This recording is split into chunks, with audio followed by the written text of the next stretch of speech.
Hello, hello, bonjour l'Afrique, bonjour le monde et bienvenue à cette autre séquence consacrée aux minutes de Ndedi sur ma chaîne YouTube.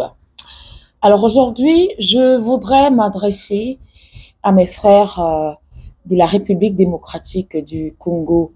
J'ai envie de vous dire, parce que c'est, je veux dire, l'une des phrases, je ne sais pas si c'est une phrase ou alors l'une des expressions que j'affectionne particulièrement lorsque au Congo, moi j'aime pas dire Congo Kinshasa, Congo Brazza, parce que pour moi Congo c'est Congo, n'eût été le fleuve qui séparait, qui sépare aujourd'hui les deux Congos, je pense que au moins on aurait eu le pays le plus grand et le plus peuplé du monde, avec pour nom le Congo.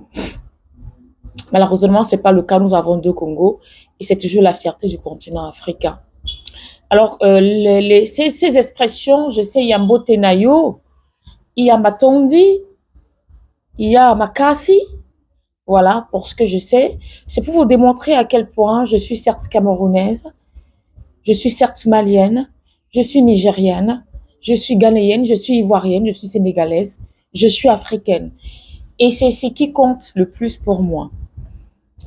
Et il faudrait que nous, Africains, nous soyons unis, que nous parlons, que nous apprenons à parler d'une même voix, que nous apprenons à marcher main dans la main et à défendre ensemble nos intérêts.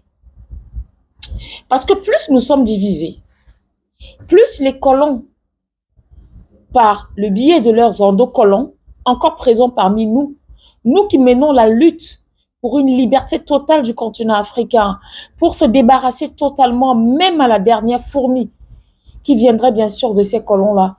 Il y a des endocolons, malheureusement, qui sont là et qui continuent de donner à manger à ces fourmis pour que ces dernières continuent de se glisser sous nos lits, se glisser dans nos repas pour nous rendre la vie difficile. Alors, je parle de la RDC aujourd'hui. Pourquoi? Parce que il y a une élection présidentielle, comme dans tous les pays africains. C'était le 20 décembre. C'était le 20 décembre de tout ou rien, en ce qui concerne aujourd'hui cette élection présidentielle. Et rendu à quelques jours de cette élection présidentielle, la même question revient. C'était le tout ou le rien? Moi, j'ai pas de réponse. Parce qu'avec ce que j'entends là, qui se prépare en République démocratique du Congo, ça me fait couler des larmes dans le cœur.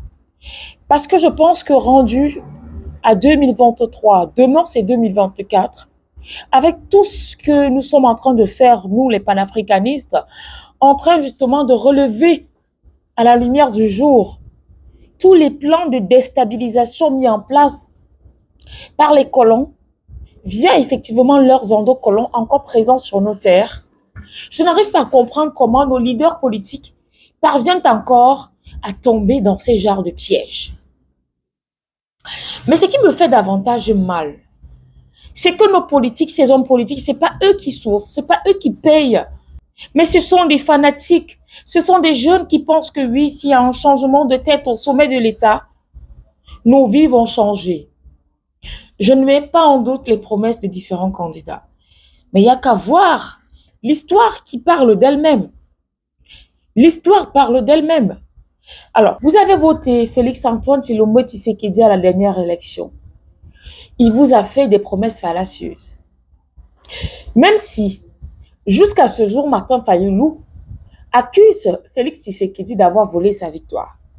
Mais l'on s'en est tenu aux résultats actés par la commission électorale et promulgués justement, je crois, par la magistrature, la Cour suprême. Le mandat est passé. Mais vous voulez encore nous ramener cela en 2023. Sauf que pour cette fois-ci, les candidats sont farouches les uns aussi autant que les autres.